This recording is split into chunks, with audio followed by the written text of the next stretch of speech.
ബീഹാറിൽ അവസാനഘട്ട വോട്ടെടുപ്പിൽ വിധിയെഴുതുന്ന മുസ്ലിം സ്വാധീന മേഖലയായ ഹിമാചലിൽ ഇക്കുറി ശ്രദ്ധേയമാവുക അസദുദ്ദീൻ ഒവൈസിയുടെ പാർട്ടിയുടെ പോരാട്ടമാണ്.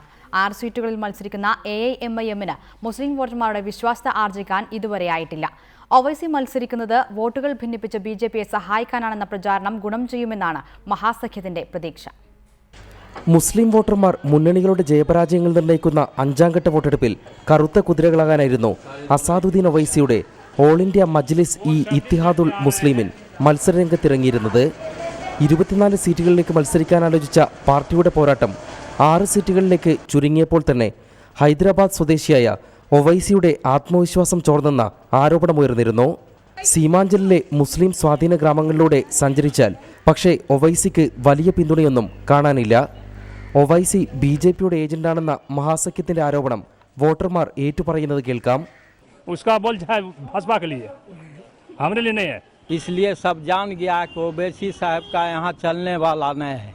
മികച്ച മതസൗഹാർദ്ദം പുലരുന്ന കിഷൻഗഞ്ച് ഉൾപ്പെടെയുള്ള മേഖലകളിൽ ഒവൈസിയുടെ തീവ്ര രാഷ്ട്രീയം വിലപ്പോകില്ലെന്നാണ് ഉയർന്നു കേൾക്കുന്ന മറ്റൊരു അഭിപ്രായം.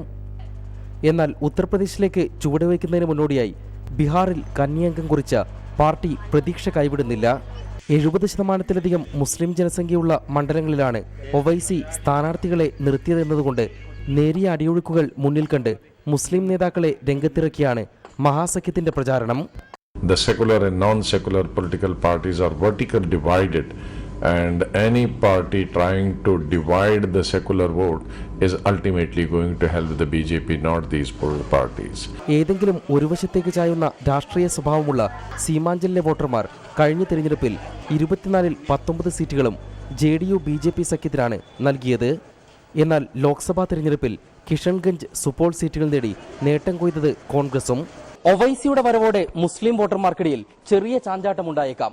പക്ഷേ വോട്ടുകൾ നെടുകെ പിളർത്താനുള്ള വിശ്വാസ്യത ഒവൈസിക്ക് കൈവരിക്കാനായിട്ടില്ലെന്നാണ് സീമാഞ്ചലിലൂടെയുള്ള യാത്ര വ്യക്തമാക്കുന്നത്.